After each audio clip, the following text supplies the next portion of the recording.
Okay, Ray, you want to talk about it? UC debt? Yeah, the UC debt write-off proposal before you is parallels a document which has been pulled and deferred until we to make some adjustments to it, and that's the bad debt resolution.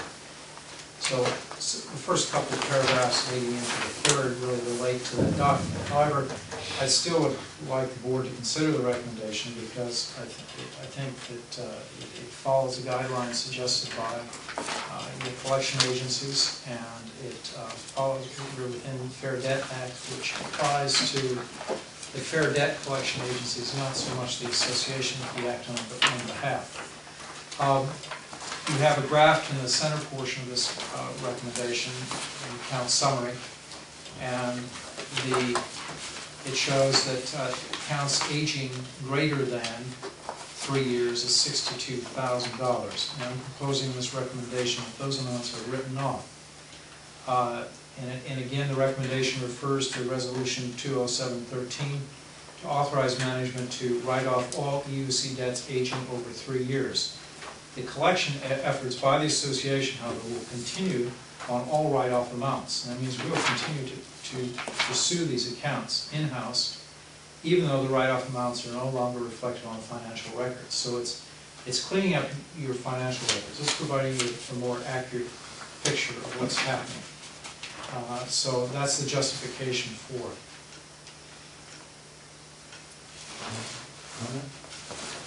I noticed that it looks good here, and I don't know if it's legal or not, but I noticed my eyeball hit at least 3 or 4 perhaps that were Oakcrest Builders.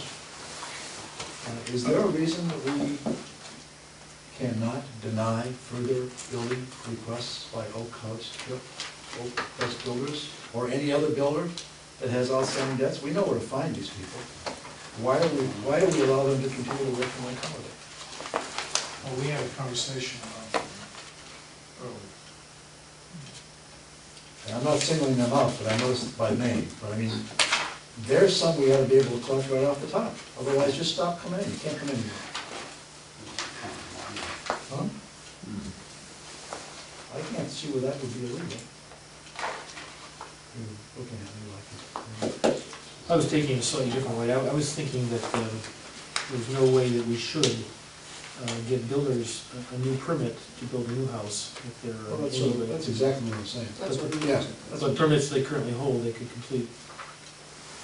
Yeah, shame on us for having issues, but I understand. Right. Yeah, but we should be treating more. I agree. And there are at least 3 builders on here. I noticed the same thing. Do we need a motion to proceed in that direction, or should we just do it?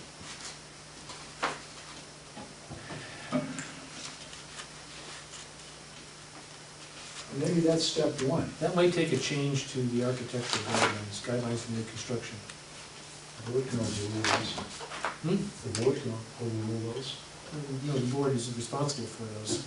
Right. I mean, we approve them. I mean, we can make an exception to them if we wish. Well, more cleanly, you can make a formal change to them. What I would recommend is that step 1, and if after a reasonable period of time that doesn't work, then they're not allowed to come in again. Which may cause them all sorts of contractual problems with whoever they're voting for. But I think we talked about this board getting tough. There's an area we can get tough about and do something. Yeah. It may be a little more complicated than that because builders are generally owners of the properties. And we have, if they're the owner, they have the right to get to their property.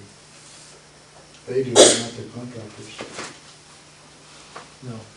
An owner has the right to have a guest. Not if he's in arrears. Not if he's in arrears.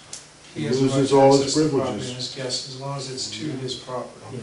Well, anyway, I put forth the first piece. That however, I propose that we work towards that. That if we have builders on here, we certainly know where to find them.